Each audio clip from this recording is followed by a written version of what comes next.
ওই কি এইভাবে না রাইখে গুলি করে ব্যাগ বাইরে হালায়, গুলি করে বাইরে হালায় কেমন মরে দেখে ওটাই দেশের মানুষ গন্ডগোল চায় না, চায় না। আর দুটা তা না চায় তাহলে গুলি করে আমাকে ভালাইতে। ঠিক আছে, ধন্যবাদ ধন্যবাদ। হ্যাঁ হ্যাঁ ঠিক আছে, আমরা সাধারণ মানুষ, আমরা কেন এর ভুক্তভোগী হব? প্যাসেঞ্জার পাচ্ছেন নাকি নাই? বর্তমান কোনো প্যাসেঞ্জার নাই, একদমই না, একদমই নাই। তো আপনারা তো কি মানে দিন এনে দিন খেতে হয় নাকি বাড়িতে লাখ লাখ টাকা জমানো আছে? দিন করে দিন খেতে হয়, দিন এনে দিন খেতে হয়। তো সরকার আপনাকে চাল ডাল দিয়ে সাহায্য করে? না না, কোন সরকার সাহায্য করে না। সরকার সাহায্য করে না চাল ডাল দিয়ে? বর্তমানে অনেক কষ্টে আছে। সরকারের কাছে কোনো চাওয়ার আছে কিছু? আসলে তো অবশ্যই, আমরা গরিব মানুষ কি খেয়ে বাঁচবো, গরিব মানুষ কি খেয়ে বাঁচবো, আমাকে ব্যবস্থা করে দেবো যে কোনো একটা।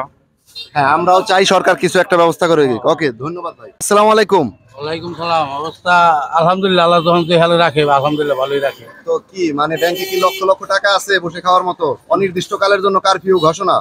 না, ব্যাংকে খাওয়ার মতন কোনো টাকা নাই, একবেলা না চালাইলে আরেক বেলা খাওয়া জোটে না ঠিক মতো। কিন্তু করার মতো কিছু নাই আমাদের, এই গাড়ি চালার কিছু চলার মতো কোনো কায়দা বায়দা নাই। সরকারের পক্ষ থেকে কোনো কিছু সাহায্য পাইছেন এখন পর্যন্ত? আজ পর্যন্ত কোনো ত্রাণ দেহি নাই, চোখেই দেই না। ত্রাণ সামগ্রী কিছুই পান নাই? না, কোনো কিছুই পাই নাই। তাদের খাবারের ব্যবস্থা করে দিন, শুধু এইটুকুই চাওয়ার থাকবে। এই যে কথা বলবো রবু ভাইয়ের সাথে। ওয়ালাইকুম আসসালাম ভাই, ব্যবসা বাণিজ্য কেমন চলতেছে? ব্যবসা বাণিজ্য অবস্থা খুব একটা ভালো না ভাই। আজকে 4-5 দিন ধরে দেশের যে পরিস্থিতি, আমরা মাল আনতে পারতেছি না। হ্যাঁ, মানে মনে করেন আমাদের আরো তার ফোন দিতেছে, আপনারা আসেন, নাম পয়সা গেতেছে, রাখা পারতেছে না, কিন্তু যাই পারতেছি না আমরা। কি করি মহাজন মাছ না কি করবো এখন, আমাকে মাছ চলে না, আমাকে কষ্ট হয়ে যেতেছে, আমরা কি করে খাইবো? আমাকে অবস্থা খুবই করুন, আমরা কোনো কিছু পাইতে আসি না, কোন সরকার কোনো কিছু আমাকে চায় না।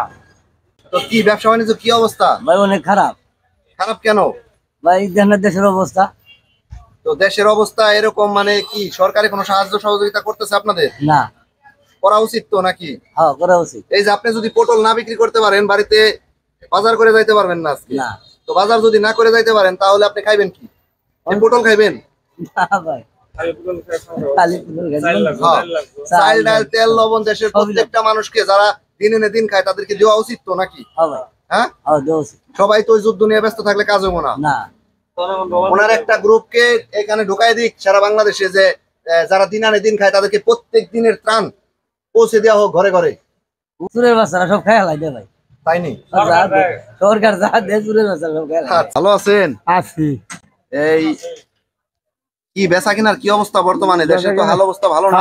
মারামারি এই কাটাকাটি ওইগুলো লাগছে, আর কোনো যাই নাকি মানার মধ্যেও নাই, কোনো কিছুর মধ্যেই নেই। তাই কেমন আছেন? আলহামদুলিল্লাহ। কিন্তু সরকার কারফিউ ঘোষণা করে দিয়েছে অনির্দিষ্টকালের জন্য। তো অনির্দিষ্টকালের জন্য কারফিউ ঘোষণা করার কারণে যারা দিন এনে দিন খায় তাদের কিন্তু অনেক সমস্যার সম্মুখীন হতে হচ্ছে। আমাদের অনেক সমস্যা। তো চাল ডাল নিয়ে ঘরে ফিরবে, তারপরে রাতে রান্না হবে। তো তাদের ক্ষেত্রে কি করণীয়? সরকারের কি কোনো কিছু করণীয় আছে তাদের জন্য? সরকারের কি করণীয়? সরকার এখন নাইমা যায় কেডি করণীয়। তাই জি, দেশের মানুষ যারা এই মুহূর্তে আপনি কারফিউ দেওয়ার কারণে ঘরের বাহিরে আসতে পারতেছে না, কাজ করতে পারতেছে না, দিন শেষে চাল ডাল নিয়ে ঘরে ফিরতেছে না, স্ত্রী সন্তান নিয়ে দুবেলা দুমুঠো খেতে পারছে না, অন্তত তাদেরকে একটু খাদ্য দিন।